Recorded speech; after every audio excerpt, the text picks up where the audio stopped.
friends who are joining us here today. This program, which will consist of many, many talented artists and public figures and true scholars who are going to share the story of Yalda with us, who are going to share their talent with us, will be performed and presented both in English and Persian. So we kick off the program with a very special guest who really doesn't need an introduction. He's one of the most highly respected, legendary Iranian artists. And he's adored by many generations. We can count the generations, but everybody will see who that is next. His classic song, Age Ye Roz, has been performed by so many around the world and performed in many languages, including Thai, French, German, Swedish, Tajik, Armenian, Turkish, Assyrian, Australian, American English, Canadian, British English, Dutch, and so many more. And I'm personally honored to call him not just himself, but also his lovely wife, my beautiful best friends, Mr. Faramarz Aslani. Please join us.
خستم که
میبینم تیرگی هست و شب چراغی نیست پشت دیوار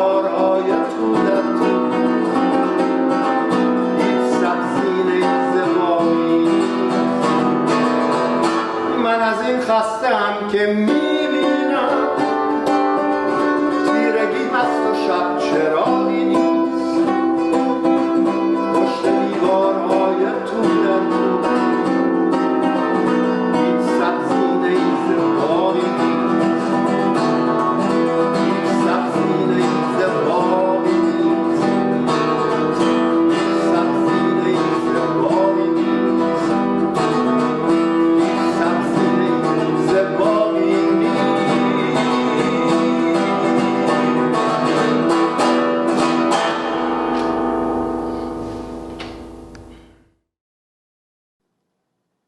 Beautiful. That was lovely. Thank you so much. Up next, we have a very special presentation, but two wonderful individuals, highly knowledgeable individuals who are going to tell us more about this lovely special evening that we're all celebrating. We have Professor Taj Keshavarz, who's a professor of biotechnology, as well as a writer, poet, and lover of Persian literature, together with Dr. Yalda Danahayri, who's a doctor of medicine. However, she has written 2 Persian cookbooks, working on her 3rd one. And she too is a lover of Persian poetry, and in particular Hafez. So they have a special presentation for us that's in Persian with English subtitles. So let's go check that out. And then we come back and have a quick chat. معاشران گره از زلف یار باز کنید شب خوش است بدین قصه‌اش دراز کنید حضور خلوت انس است و دوستان جمعند و این یکاد بخوانید و در فراز کنید رباب و چنگ به بانگ بلند میگویند که گوش و هوش به پیغام اهل راز کنید به جان دوست که غم پرده شما ندارد در اعتماد بر الطاف کارساز کنید هر آن کسی که در این حلقه نیست زنده به عشق بر او نمرده به فتوای من نماز کنید وگر طلب کند انعامی از شما حافظ حوالتش به لب یار دل نواز کنید. خب این شعری که از حافظ براتون خوندم الان به نظر من خیلی مربوط هست به جشن یلدا، برای خاطر اینکه جشن یلدا جشن گفتگوهای جانانه و فال گرفتن و شعر خوندن هست برای ستایش خورشید. یکی از خصوصیات ما ایرانی ها توجه و برقراری جشن و سروره، جشن هایی که حکایت از پدیده های طبیعت دارند، مثل آب و آتش، گیاه و خاک، خورشید و ماه و ستارگان. اما اصولاً واژه جشن گرفته شده از واژه اوستایی یسناست به معنی ستایش و پرستش توأم با شادی. ما ایرانی ها هر کجا که باشیم با خودمون پیام شادی و مهر رو میپراکنیم. از جشن‌های بسیار قدیمی جشن شب یلداست که برخی اون رو به آیین میترا مربوط می‌دارن یا جشن خورشید. جشن یلدا در طویل‌ترین شب سال، یعنی آخرین شب پاییز، آخرین شب آذر ماه و تمام طول اون شب تا روز بعد که اول زمستان هست، اول دی ماه که بهش خرم روز میگن، ادامه پیدا میکنه. و در قدیم و همینطور این روزها آتش می‌افروزند و این آتش برای گرمی و روشنایی که شب سرد و تیره یلدا رو، این شب چله رو به روز تولد خورشید بپیوند. جشن یلدا جنبه‌های مختلفی داره که تأکیدش بر شادابی تن و روان هست و همونطور که می‌بینید روی سفره یلدا مواد مختلفی گذاشته میشه که میوه ها هستن و غذاهای مختلف و میوه هایی که بر سفره یلدا میذارن نمادی از زایش خورشید، از تولد خورشید. میوه های قرمز هست، انار یا سیب یا پرتقال.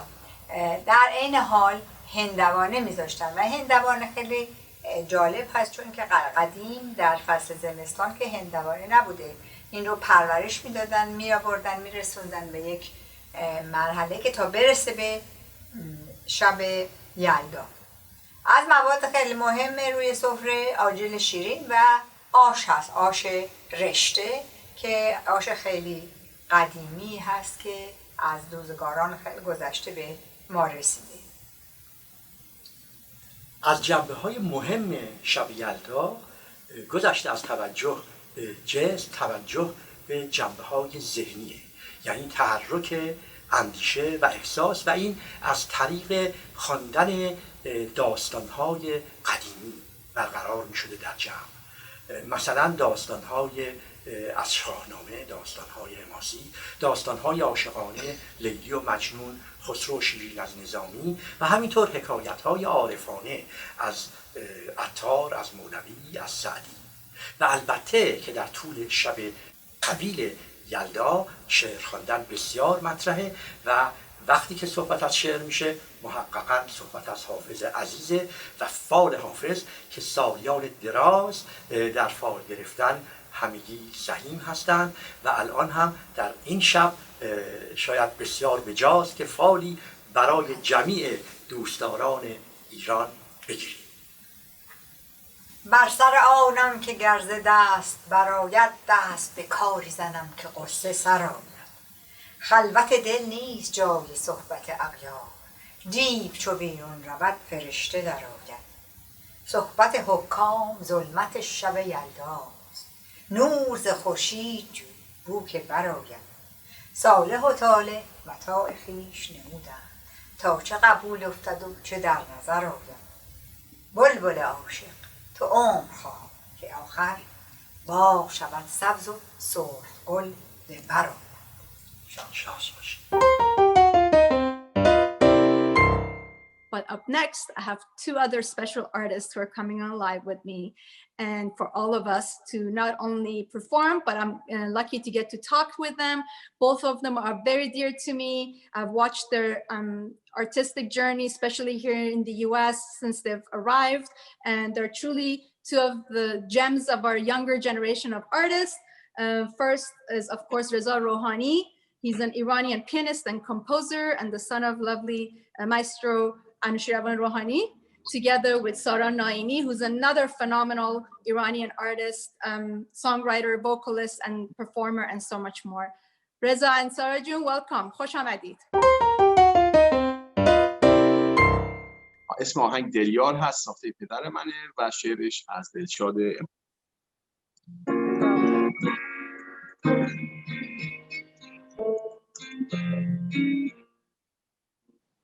دور آرام به درخت باری، برگ رقصان به سکوتش خندید. باز پاییز شد و با چرخید و هوس چو گیاهی مرموز رویید و رویید و درخت از این همه درد چو نگاهم خشکید. تا دیروز قدمی بردار من رو باز به شروعش بگذار. تو زیبایی و بی پروایی و من که از این دلتنگی بیمار. با من حوصله کن در این شب گور، تو همیشه دلیار. تو شب بیدار منی، همه جا تکرار منی. گرچه بی من، گرچه که دور، دل من دلیار منی. تو شب بیدار منی، همه جا تکرار منی. گرچه بی من، گرچه که دور، دل من دلیار منی.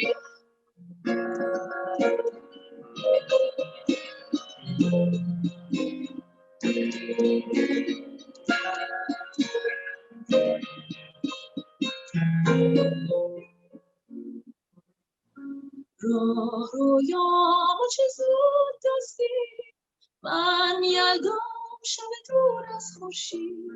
باز پاییز شد و با چرخید و هوس چو گیاهی مرموز رویید و رویید و درخت از این همه درد چون نگاهم خشکی تا دیروز قدمی بردار من رو باز به شروعش بگذار تو زیبایی و بی‌پروایی و من که از این دلتنگی بیمار با من حوصله کن در این شب گور تو همیشه دلیار تو شب بیدار منی همه جا تکرار منی گرچه بی من گرچه که دور دل من دلیار منی تو بگو درمان تو چیست تو بگو دلیار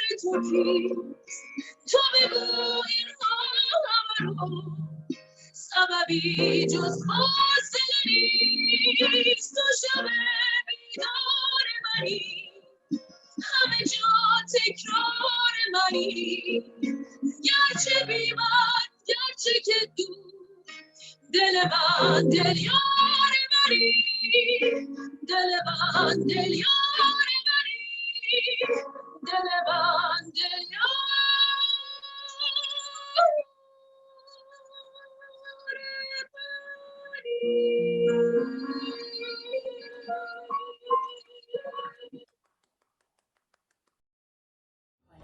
ببار بارون بلال بامون بشور بارون خرافاتو از خلق شهر. یک توضیح دیگه درباره آلبوم هومانیتی. دوستانی که در این مجموعه شرکت کردن هنرمندانی هستن که هیچ موقع هنرشون رو با مقوله مجوز زیر سوال نبردن و همیشه وطن و هموطن براشون خیلی مهمتر از مادیات و هنرفروشی بوده.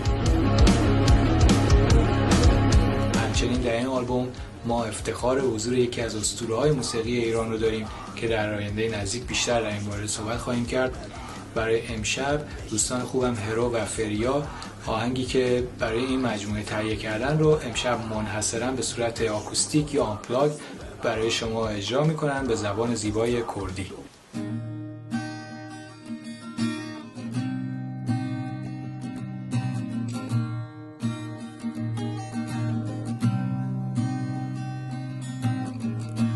بری بیان حال دستی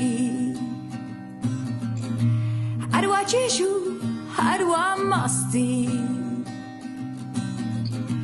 چاو تاو نایو دست نیگته نزنی دوینت راست باین قصدی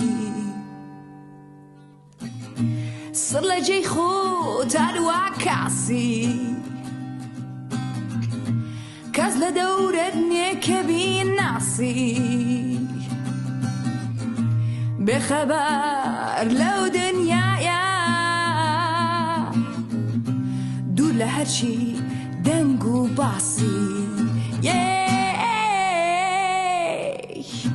او منم اگه توش بید خوش زیادتر بمناسی وارکنم باب زانی قد ندبو بمناسی او منم اگه توش بید خوش زیادتر بمناسی وارکنم باب زانی قد ندبو بمناسی نه ندبو نه ندبو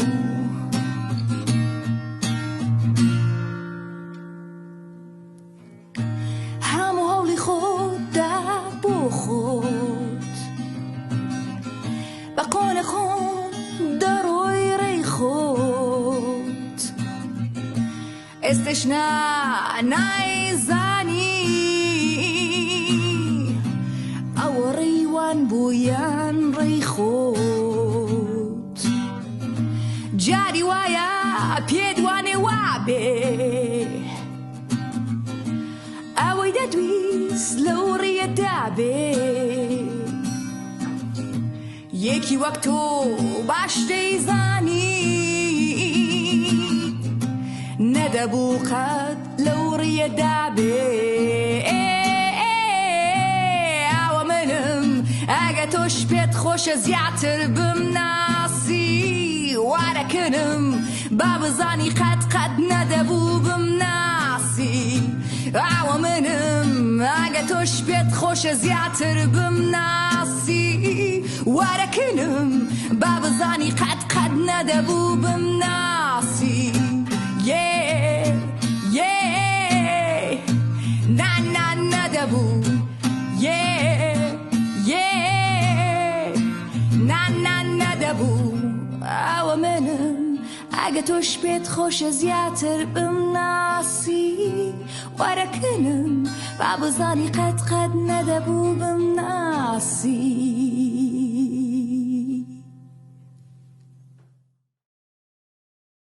Let's roll a tape with Miss Sanaz Sotoudeh.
Sussan Deyhim, welcome to the program.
So up next, we have another talented Iranian artist and performer. Arash Sobhani is the founding member of the band Kyusk. It's a Kyusk, for those of you who may not be familiar with them, is a rock band formed in Tehran in 2003, known for its blend of musical styles and its wry lyrics confronting Iranian cultural angst. He's the lead vocal in the band, songwriter, and also plays the guitar. I had the pleasure of producing and presenting the Kyusk November 2008 show right here in Los Angeles at El Rey Theater. It was a lovely, beautiful evening and so many fun memories from those days. So let's go ahead and roll the tape with Arash Sobhani representing Kyusk. سلام، من آرش صبحانی هستم. میخواستم تشکر کنم از کیهان لندن بابت ترتیب دادن این مراسم و در این شب یلدا آرزو کنم که شب یلدای 41 ساله‌ای که کشورمون تو تاریکی برده زودتر تمام بشه و با هم روشنایی رو ببینیم و جشن بگیریم. یک ترانه از آلبوم جدید کیوسک اجرا میکنم. امیدوارم خوشتون بیاد و امیدوارم شب خوبی داشته باشیم.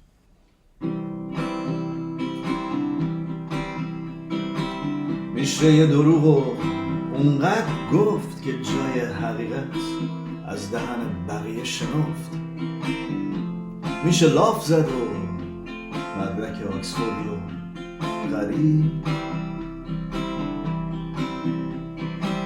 میشه پنهان کرد حساب بانکی رو، زد و بند با تاواریش و تانگو با یانکی رو، بعدش بغض کرد جلو دوربین و رأی مردم رو دزدید.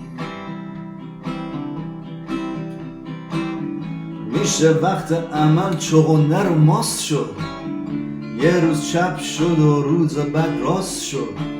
هنر واسه هنر سیاست رو نفهمید، چشا رو بست و هیچی رو ندید. ماه پشت ابر نمیمونه، ماه پشت ابر نمیمونه، ماه پشت ابر نمیمونه، ماه پشت ابر نمیمونه، نمیمونه. تو کشور فقیر پولدار شدن ساده است، جنسا همه جور و خریدارم آماده است. هر با غیرتی رو به قیمتش میشه خرید. اخبار گوش میدم واسه هوا شناسی، باد از کجاست باید با کی بلاسی. باید دیرتر راه افتاد تا زودتر از بقیه رسید. همه یا دکترن یا مهندس یا استاد، نسل سوخته از 40 تا 80. مجرم یکی مثل بقیه شما هاست، تنها جرمش این بود که گیر افتاد. ماه پشت ابر نمیمونه، ماه پشت ابر نمیمونه، ماه پشت ابر نمیمونه، ماه پشت ابر نمیمونه، نمیمونه. ماه پشت ابر نمیمونه، ماه پشت ابر نمیمونه، ماه پشت ابر نمیمونه، ماه پشت ابر نمیمونه، نمیمونه. یلداتون مبارک. My name is Sepehr from the Iranian-American musical duo Shahin and Sepehr. I wanted to wish you all a happy Yalda, and I thank you for inviting us to participate in your wonderful program today, which hopefully will continue the tradition of Yalda with the younger generation of Iranians living here and everywhere else in the world. Unfortunately, due to the pandemic, Shahin and I were not able to get together in the studio to perform a song for you, but Shahin has graciously agreed instead to perform a solo project of his. So I hope you enjoy. Greetings from my studio here in Virginia. I'm Shahin Shahida, the one half of the musical duo Shahin and Sepehr. I'd like to join you in celebrating the winter solstice, the longest night of the year, where Iranians all over the world celebrate the days growing longer and the nights getting shorter. Well, it's called Shab Yalda, which means the birth night, and it refers to the birth of the mythological goddess of light, Mithra, and it symbolizes the triumph of light over darkness. And let's all hope that 2021 does just that and brings in more light for all of us and gets this pandemic behind us once and for all. Happy solstice. Shab Yalda Mubarak.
Up next, I have the privilege of introducing yet another talented young Iranian artist, all the way from Paris. Miss Tara Mehrad is with us. She's a singer-songwriter, artist, healer. And she comes from a family of artists. And in her own words, my voice is the sound of my soul. The answers are all within. Love is source. I am another you.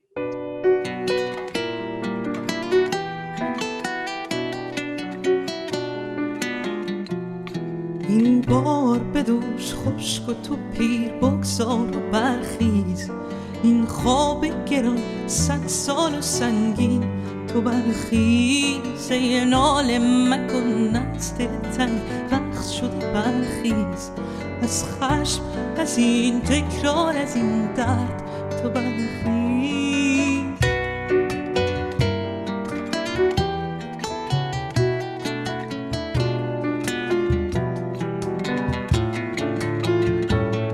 ای باده به دست ننوش از این جام تو برخیز از نور دلت عاشق از این عشق تو برخیز که ما هم یک جانم یک روح تو برخیز این چرخه بیوده تو بشکن تو برخیز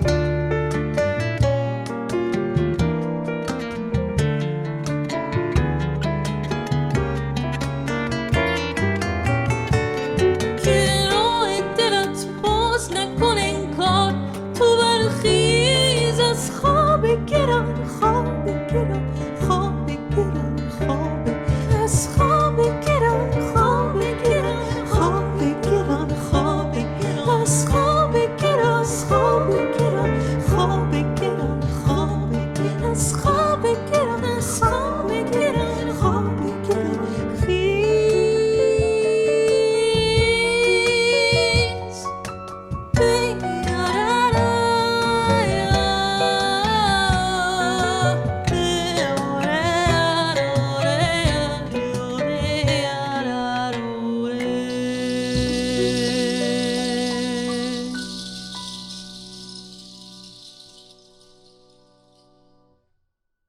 So I know Persia Educational Foundation has been a great partner with this program, and you have some special tribute and updates that you're going to share with all of our audience here. I'm going to say goodbye for my part, but I'll stay on, of course. But I want to pass the torch to you, Dori June, to carry on the program.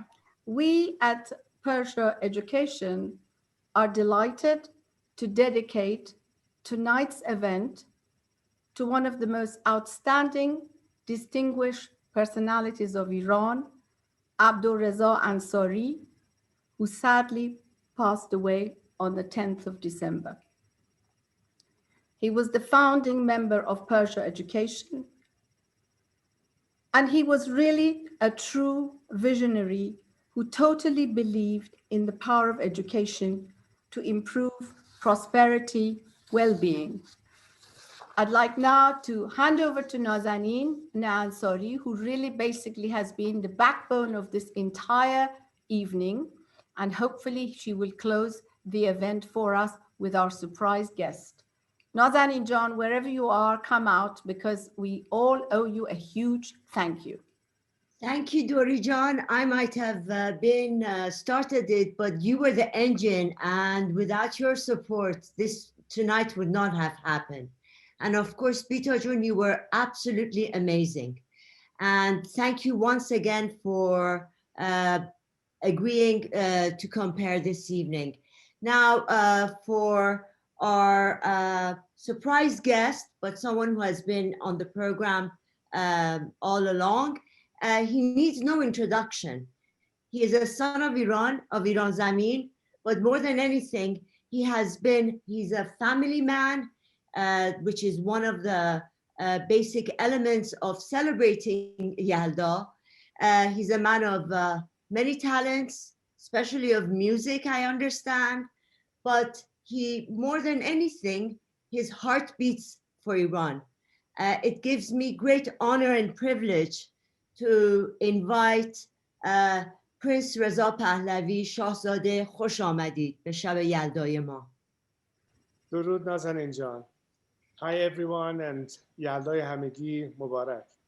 I'm very happy to participate in your program. شاهزاده شما پشتتون حافظو دارین، حافظیه از شیراز، بلوزی که پوشیدین بلوز یلداست. چه احساسی الان دارین که با ما هستین؟ راستش خیلی خوشحالم که در یک جمعی هستیم که اغلب هنرمند هستن و من یک احساس تعلق خاصی به جامعه هنرمندان میکنم. شاید مهمترین دلیلش این هستش که اصولا هنرمند حقیقتجو هستش و تا حالا با هنرمندی برخورد نکردم که بخواد دروغ بگه و از طریق هنر یک خوراکی برای روح هست، همطور که مثلا موسیقی به نظر من خوراک روح هست. من خودم هم عکاسی دوست دارم، هم گاهی به موسیقی میپردازم، درامز میزنم، با بعضی از دوستان جمع میشیم، جمع میکنیم و این حرفا و خوشحالم که این احساس واقعا در ما هست. شما اصولا یک جامعه احساساتی هستید، تعارف که نداریم، همدیگه رو خوب میشناسیم و اغلب دیدیم که اگر به نوعی در طول قرنها دوام آوردیم، شاید خیلی بیشتر به خاطر اون درونی بودن یک حسی است که اگه نتونیم برونی اظهار بکنیم ولی در درون ما هست و یک نقطه اتصال برای همگی است و داشتن این قابلیت هنری زنده نگه داشتن فرهنگ هست. بگن فرهنگ رو که تو کتاب نمیشه به اون شکل خوند، بالاخره یه جا بس ملموس باشه و تنها راه ملموس بودن فرهنگ به نظر من از طریق هنر هست. حالا این هنر میتونه نقاشی باشه، میتونه موسیقی باشه، میتونه خیلی حالتهای دیگر رو داشته باشه و فکر کنم اصولا وقتی که آدم به دنیای زشت سیاست نگاه میکنه، دو تا چیز هست که معمولا دنیا رو به هم نزدیک میکنه، یکی هنر، یکی ورزش. و من نمیدونم، هر بار متوجه شدم که وقتی مثلا یک کانسرتی هست، اصلا مهم نیست شما دارای کدوم اندیشه سیاسی هستید، ولی یک کانسرت زیبا رو همه میپسندن، حالا چه چپ باشین یا چه راست. به طور مثال یا وقتی که المپیک برگزار میشه یه حس خاصی به آدم دست میده، اون موقع دیگه مسئله یک چیز دیگه میشه. نمیخوام پرحرفی بکنم، دم سوال زیاد دارین، ولی این احساس من هست. If I may switch back to English, because we've got many of our audience who don't speak Farsi, or Farsi is not, Persian is not their first language. So you are a man of many talents, sports, music. What are your thoughts on this Yalda night, the longest night of the year, and what are your hopes for tomorrow? Well, it's funny you should ask this, because there's one day where I start becoming sad, and that is June 20th. Why? Because days become shorter as of that moment. Yeah. On the other hand, today I'm so happy, and I was just telling my daughters right before joining you that, you know, somehow when I know days are going to start getting longer, somehow you start thinking positive. But after all, aren't we always saying that light will triumph over darkness? And there's something in it. There's something about the solstice. Light always dominates at the end of the day. And the sun cannot hide behind clouds forever. And that's probably part of the meaning, if I could say so. I mean, that's my interpretation. There might be different interpretation. And throughout life, with all of its ups and downs and all of its difficulties, I've always looked at the glass half full, not half empty. I always try to look at things not just emotionally, but cerebrally as well, but ultimately positively. And I think positive thinking goes a long way, as opposed to people who are inherently negative in their minds or in their behavior or in their demeanor. I do believe that sending positive vibes some way or another has an effect on us all. It doesn't matter where on the planet we are, what culture we come from, what religion we believe in or not. It's what unites us as human beings on this tiny planet, in a tiny solar system, in a galaxy among billions, in this huge universe, which makes me think of how small and insignificant we really are. So what is life all about? What is the purpose of us being here? And what can we do, not just for ourselves, but for each other? And I think that's the message that probably should be the focus to all of us, is that life goes by, but we can make life better. It's up to us. I have a motto when it comes to life. I say life is too short to be mad. Life is too short to be sad. So as Khayyam said, اگر عاقبت کار جهان نیستی است انگار که نیستی، چو هستی خوش باش. Well, thank you so very much for being with us tonight, for giving us hope, because you are one of the strongest men that I've known. You have been through so much, still you've kept that smile on your face and that resolve, and you have continued. And thank you again. یک دنیا ممنون از اینکه امشب با ما بودید شاهزاده. واقعا انشالله دوباره امیدوارم به زودی زود دوباره در یک صحنه زیبا و شادتر از نزدیک با هم باشیم. خیلی ممنون از شما.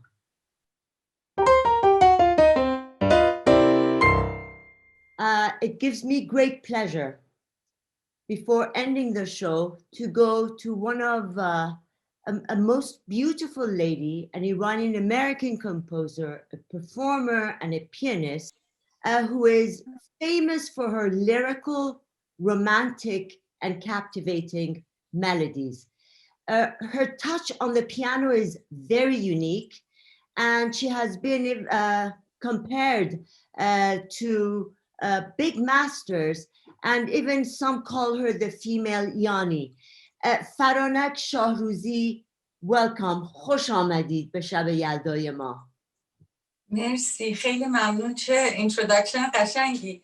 خیلی ممنونم ازتون. من الان I am absolutely speechless after our Royal Highness Reza Pahlavi speaking. I'm just honored to be closing the show, and I would love to wish everybody happy Yalda.